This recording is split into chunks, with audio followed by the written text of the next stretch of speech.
อีกหนึ่งฮั่นเด็ดที่ห้ามพลาดในงานมัมกับมัมฟู้ดแฟร์หลวงพระบางนั่นก็คือเกาลัดขั่วสดมวยเล็กเยาวราชถ้าได้กินหอมๆมาตั้งแต่ไก่เพียงฮั่นนี่ฮั่นเดียวเกาลัดคัดพิเศษหัวฮ้อนๆใหม่ๆทุกมื้อหอมหวานมันกำลังดีบอกได้เลยว่าไผได้ลองซิมแล้วต้องหยุดซื้อกันเลยไผที่มาเที่ยวงานระหว่างวันที่2ถึงวันที่8ตุลานี้หรือมาแวะซิมกันเด้อฮั่นเกาลัดขั่วสดมวยเล็กเยาวราชบอกได้เลยว่ากินเป็นน้ำเบิ่งซีรีส์เป็นน้ำหรือเอาไปเป็นของแก้มบ่ผิดหวังแน่นอนใครที่มาเที่ยวงานมัมกับมัมฟู้ดแฟร์หลวงพระบางอย่าลืมมาแวะซิมกันเด้อห้านเก่าลัดหมวยเล็กเยาวราชเด้อ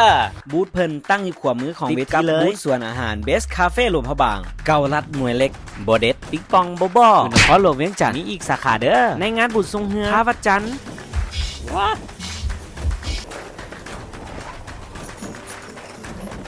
สำหรับใครที่คิดว่าแกะยากเนาะบ่ฮู้สิแกะยังไงนี่เพิ่นแบบมันแกะให้พร้อม